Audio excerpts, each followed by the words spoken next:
Hey, this is Dr. Linda Davis, and today I want to walk you through how to record audio into PowerPoint. And we have a very simple slideshow to work through today, not many slides at all, because we just want to showcase just the audio part of making little audio clips and inserting them appropriately into your PowerPoint slides so that they play at the correct time. So we have just a regular title slide, nothing fancy going on here. But let me roll through this one and let you see how this works, and then we'll go back and talk about the individual things you need to do to make this happen.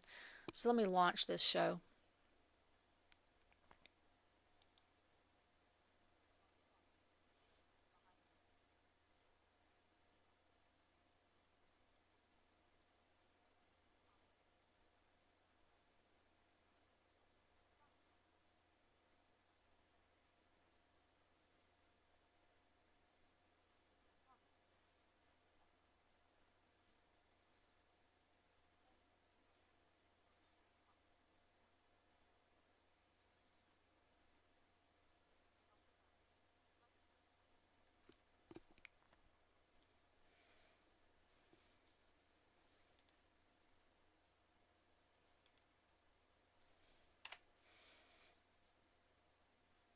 Okay, so you can see how that rolled through and added some audio clips along the way.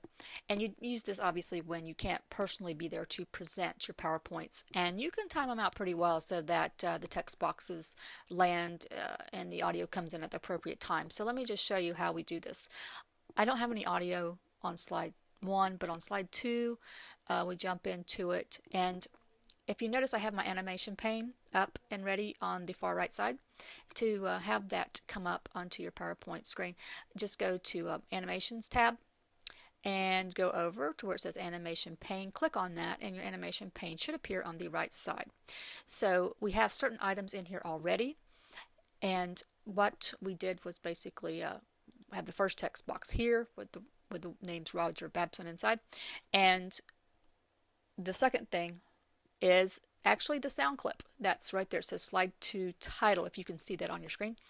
And I created that little sound bite basically, which is very easy to do. You do need a headphone microphone set to make this happen on your computer.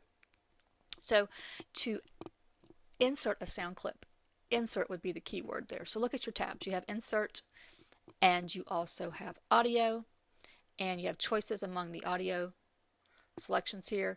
And the one you want to pick for this application is record audio, because that means you want to record your own audio clips. So you click on record audio, and a little screen pops up that says record sound, and you want to go in here and you can actually name your sound clip whatever you want to name it. This first one, I'm having the class name it slide 2 title, so they just have to highlight that with their mouse and just say slide 2 title, kind of using the camel case way to name it, and name it whatever you want. That's fine. And then before you leave this little screen here, you want to actually record your audio clips. So prepare whatever it is you're going to say and use a good, announcer, commentator kind of voice. You may have to practice that a little bit. And when you're ready, you will simply click on the round red button here, and that will start the recording process. And you should speak clearly into your microphone. I will suggest that you kind of keep it away a little bit from your mouth and your nose so you don't get all that breathing and extra noises in there that you really don't want. You want it to be clear, as clear and crisp as possible. So you will click on this button, and I'm not going to do it because I am already recording, but you click on this red button, say what you're going to say. When you're ready to stop the recording, you just simply click on the square. Okay. If you want to hear it before you actually add it, you can hit the play button here, little triangle, and that will play it back to you. And if it sounds okay, we'll go ahead and insert it into the proper place on the slide. If you don't like it, just simply record again. Okay, and till you get it right. There's no law on how many times you can record that. So when you get it like you want it, you'll just say okay. And when you say okay, now it does take a few seconds usually for it to run through the okay process, let's say, and then you will see that it shows up, the little sound clip will show up over here, like mine did, slide 2 title. Okay, it's in a certain order. of course, in this animation pane. So you can change the order. You need to decide if it needs to come in with previous or after previous, or do you want it to come in on the mouse click. We're having our students run straight through this one, so this PowerPoint goes straight through without any mouse clicks.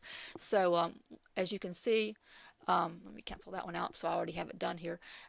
Let me show you what I set it to. I said start, or I said do start on this one. We did start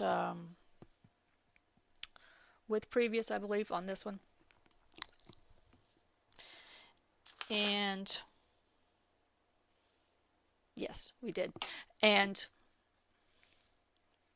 it'll play at the right when this pops up, that man behind the school. All that will happen. And another thing I need to tell you that's not showing up right now. If I was to, when I initially recorded this and had it show up in the animation pane, it came with something else that I did not want. It came with a trigger, T-R-I-G-G-E-R, a trigger. Automatically comes with that, but I didn't want that because I wanted it to flow straight through without any triggers. I didn't want a mouse click to trigger it or anything else. I just wanted it to play the sound bite. So what you've got to do is just to get rid of the trigger. And that was a little bit, the first time around, that was a little bit annoying, but you just have to grab the sound clip and push it up, and that makes the trigger disappear. So you don't have to worry about the trigger if you don't want it. That's just basically how you do it on this one. So on this one, the text box pops up, the sound bite plays, and then the second text box comes up.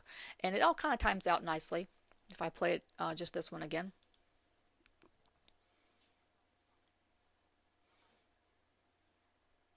Now, of course, you animate your text boxes however you want to on that.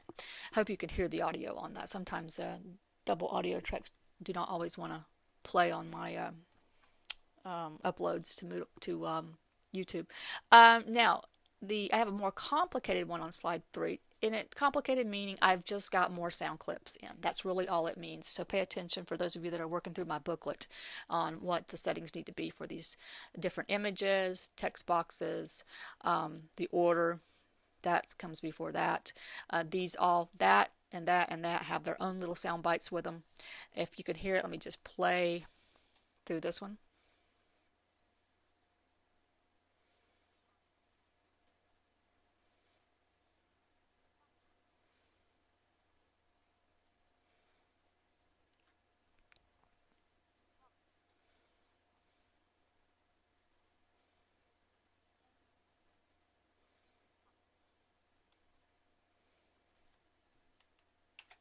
Okay, so you saw how that one ran through itself. And make sure your sound clips are, right after your text boxes pop up. Okay, and I did set them all of them to after previous.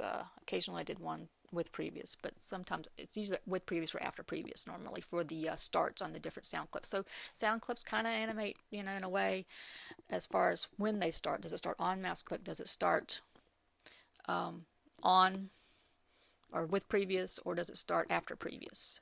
Which means whatever text box you had going on before that. So just keep that in mind as you work through creating these little sound clips and putting them in there, seeing them show up in here. Get rid of the triggers, and then arrange the sound clips appropriately in the right order, and make sure you've either got them with previous or after previous as best suits the slide.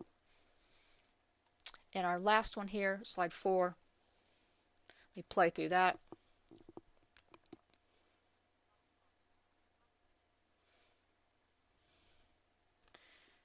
And that's just a real simple, short sampler of how we would work audio files and record our own audio to go into the different slides and have them play at the appropriate times. I hope this video has helped you with this process. Thank you for your time.